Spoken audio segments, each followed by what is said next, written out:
আসসালামু আলাইকুম। আশা করছি সবাই ভালো আছেন।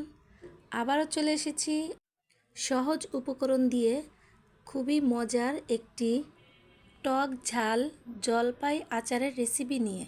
এখানে আমি হাফ কেজির মতো জলপাই নিয়েছি, ভালো করে ধুয়ে পরিষ্কার করে নিয়েছি আর একটু কাটা কাটা দিয়ে নিয়েছি। এগুলো আমি রোদে শুকিয়ে নেব 2 ঘন্টার জন্য। 2 ঘন্টা পরে এরকম হয়েছে।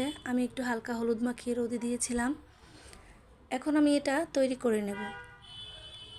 এখন আমি কড়াইতে তেল দিয়ে দিলাম। এটা আমি সরিষার তেল দিয়ে আচারটা তৈরি করব। তেলের ভিতরে তেজপাতা, এলাচ, দারচিনি আর কয়েকটা শুকনো মরিচ দিয়ে দিলাম। এভাবে একটু ভেজে নেব, হালকাভাবে ভেজে নিতে হবে। মিডিয়াম টু লো মাঝামাঝি আগুনের আঁচটা রাখতে হবে।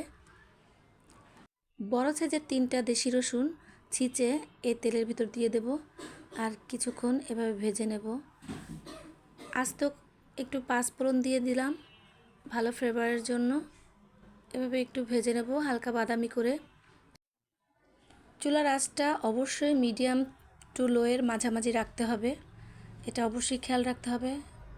এখন আমি দিয়ে দেব সরিষা বাটা। সরিষা বাটা দিয়ে ভালোভাবে এভাবে মিশিয়ে নেব, একটু নেড়েচেড়ে নিতে হবে। আর 2 টেবিল চামচ পরিমাণ আদা বাটা।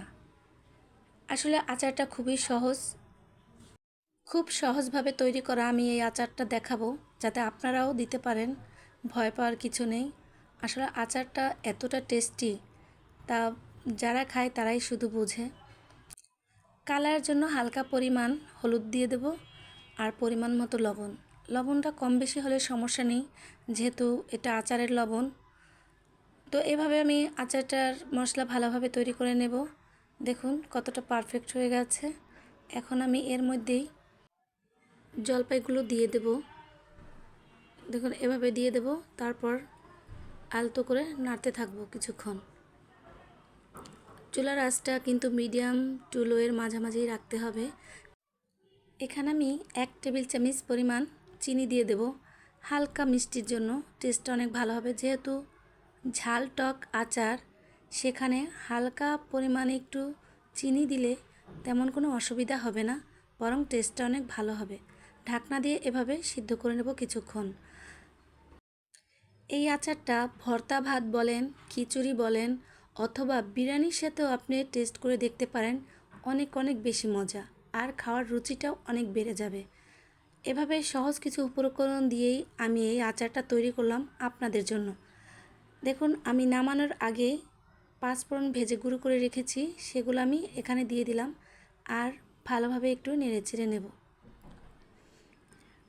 আর আমার এই আচারের রেসিপিটা যদি ভালো লাগে অবশ্যই সাবস্ক্রাইব করে দেবেন আর কমেন্ট করে অবশ্যই জানাবেন কেমন হয়েছে। জলপাইয়ের এই টক ঝাল আচার সত্যি অনেক অনেক বেশি মজা। আর আচার পছন্দ করেন না এমন লোক কমই আছে। আর আমি যেভাবে এত সহজভাবে তৈরি করেছি, ইনশাল্লাহ আপনারাও পারবেন। একবার ট্রাই করে দেখুন। আচারে কোনো ঝামেলা নেই, কোনো ভয় নেই। এভাবে আমার তৈরি হয়ে গেল জলপাইয়ের আচার। এটা আমি ঠান্ডা করে বয়ম ভরে নেব।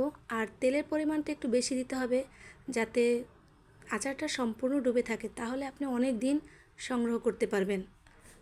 তো কেমন লাগলো আমার এই আজকের আচারের রেসিপি?